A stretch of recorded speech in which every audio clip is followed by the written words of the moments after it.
Assalamualaikum warahmatullahi wabarakatuh.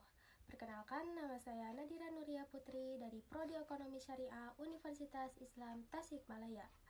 Pada video ini, saya akan mempresentasikan hasil karya ilmiah saya yang berjudul Tinjauan Ekonomi Syariah terhadap Praktik Arisan di Lingkungan Masyarakat. Arisan adalah hal yang sangat dekat dengan kehidupan kita. Hampir semua orang pernah ikut arisan. Tapi, pernahkah kita berpikir apakah arisan itu benar-benar sesuai dengan prinsip ekonomi syariah? Nah, di video ini kita akan membahasnya. Di Indonesia, arisan sudah menjadi kebiasaan turun-temurun. Fungsinya bukan hanya untuk menabung, tetapi juga untuk mempererat hubungan sosial. Bagi masyarakat yang sulit mengakses bank, arisan menjadi solusi cepat untuk mendapatkan dana. Namun, di dalam ekonomi syariah, praktik apapun harus bebas dari riba, gharar atau ketidakpastian, dan maisir atau unsur judi. Nah, masalahnya di beberapa arisan sering ada biaya administrasi, potongan dana, dan sistem undian. Ini menimbulkan pertanyaan apakah arisan masih sesuai dengan syariah atau tidak. Penelitian ini bertujuan untuk mengetahui apakah arisan di lingkungan masyarakat ini sudah sesuai dengan hukum ekonomi syariah atau belum. Dan penelitian ini juga menggunakan metode kualitatif deskriptif, di mana data ini dikumpulkan melalui observasi langsung ke kegiatan arisan dan wawancara dengan anggota arisan. Kemudian dianalisis dengan membandingkan praktik arisan dengan konsep akad qard dan ta'awun. Seperti yang saya katakan tadi, arisan dianalisis menggunakan dua konsep utama. Yang ke satu ada akad qard atau pinjam-meminjam tanpa imbalan. Artinya, setiap anggota yang menyetorkan uang itu sebenarnya meminjamkan uang kepada anggota yang mendapatkan giliran.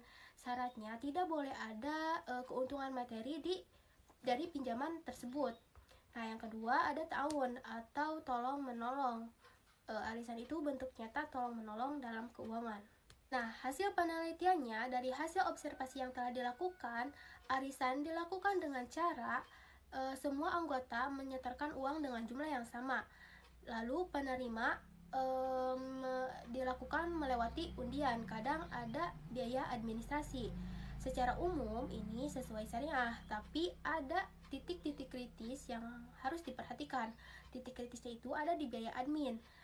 Kalau misalnya biaya admin itu dipakai untuk konsumsi saat pertemuan, itu diperbolehkan dalam syariah. Tetapi kalau misalnya biaya admin ini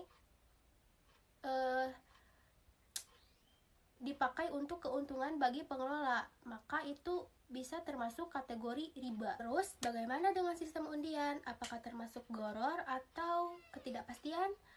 Nah, undian memang mengandung ketidakpastian, tetapi karena dilakukan transparan atau semua orang akan mendapatkan giliran, jadi disepakati bersama, maka itu termasuk gharar yasir atau ketidakpastian kecil yang masih diperbolehkan. Nah, dari hasil penelitian yang sudah saya uraikan, menunjukkan bahwa arisan sudah sesuai dengan prinsip akad qard dan ta'awun.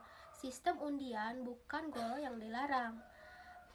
Yang paling penting yang harus dijaga adalah biaya administrasi tidak boleh menjadi keuntungan. Nah, ada transparansi dan keadilan, arisan menjadi kemaslahatan bagi masyarakat. Jadi, bisa kita simpulkan bahwa arisan bukan hanya tradisi, tetapi juga bisa menjadi praktik ekonomi yang sesuai syariah asal dijalankan dengan benar.